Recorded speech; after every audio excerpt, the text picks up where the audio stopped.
শ্রেণীকক্ষে নেই বিদ্যুৎ, জানালা দিয়ে কোনো মতে ঢুকছে আলো। তাই তো শেষ ভরসা মোমবাতির আলোতেই ইংরেজি প্রথম পত্র পরীক্ষা দিচ্ছেন এসএসসি পরীক্ষার্থীরা। এই চিত্র রংপুরের মিঠাপুকুর উপজেলার পায়রাবন্দ বেগম রোকেয়া স্মৃতি গার্লস স্কুল অ্যান্ড কলেজের।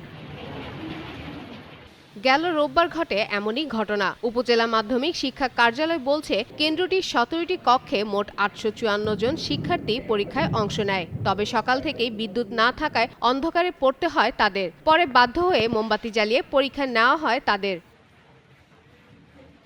কেন্দ্র সচিব ও অধ্যক্ষ মাহিদুর আলম জানান, নিরবিচ্ছিন্ন বিদ্যুৎ সরবরাহ নিশ্চিত থাকার কথা থাকলেও ঝড়ের কারণে দেখা দেয় লোডশেডিং। বাধ্য হয়েই মোমবাতির আলোতে চলে পরীক্ষা কার্যক্রম। সকালবেলা থেকে বিদ্যুৎ নেই, তারপরে আমরা বলদীপুকুর স্টেশনে ফোন দিলাম, বিদ্যুৎ স্টেশনে। তারপরে ফোন দেওয়ার পরে ওনারা আবার বললেন যে এটা জাতীয় গ্রেডে রংপুরে নাকি সমস্যা। তাৎক্ষণিকভাবে আমার নিজস্ব উদ্যোগে আমি প্রত্যেকটা রুমে ইনশাল্লাহ মোমবাতি বিতরণ করছি এবং বাচ্চারা সুন্দরভাবে পরীক্ষা দিচ্ছে আর কি। এদিকে রংপুর পল্লী বিদ্যুৎ সমিতি 1-এর ব্যবস্থাপক মোহাম্মদ আশরাফ উদ্দিন খান বলেন, গ্রিড লাইনের একটি অংশ পুড়ে যাওয়ায় বিদ্যুৎ সরবরাহ বন্ধ হয়ে যায়। বিকল্প সংযোগ দেওয়ার চেষ্টা চলছে।